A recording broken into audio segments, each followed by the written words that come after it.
He refuses to submit himself to a certain amount of divine incubation in order to arrive at a different life than he has. Now, what are some of the escapes of the abnormal person?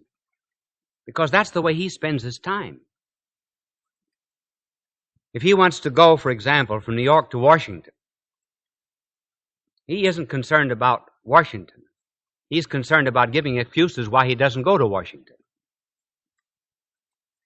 Now, just to mention a few of these escape mechanisms of the abnormal person. One, love of speed.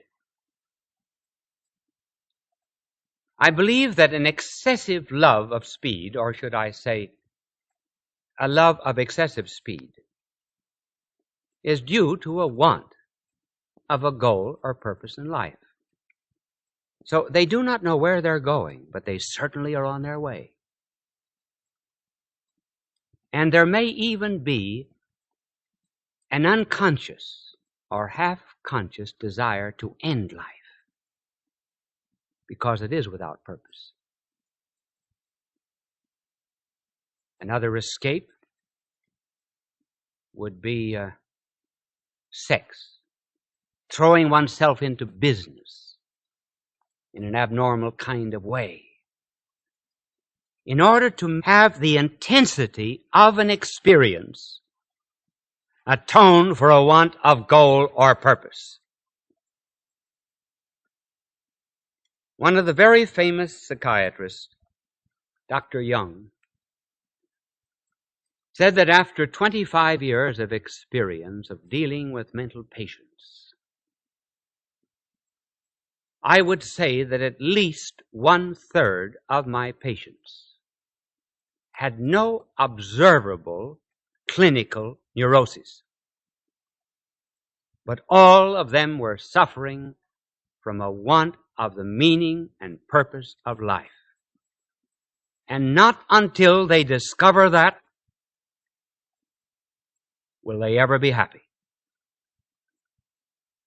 In other words, the vast majority of people today are suffering from what might be called an existential neurosis. The anxiety and the problem of living. The answering of the question, what is it all about? Where do I go from here? Now, how find it? I know what you're thinking. Now you're thinking, now he's going to tell us to get down on our knees and pray to God. No, I'm not. I may say that a little later on, but I'm not going to tell you that now. And why? Because people who have an existential neurosis are too far away from that for the moment. I'm offering 2 solutions. First, go out and help your neighbor.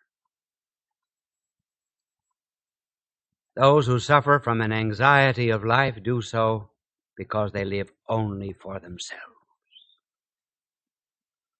Their mind, their heart, each has been dammed up and all of the scum of the river of life makes of the heart and mind a kind of a garbage heap. And the easiest way out of this is to love people whom you see. If we do not love those whom we see, how can we love God whom we do not see? Visit the sick. Be kind to the poor. Help the healing of lepers. Find your neighbor. And a neighbor is someone in need. Once you do this, you begin to break out of the shell.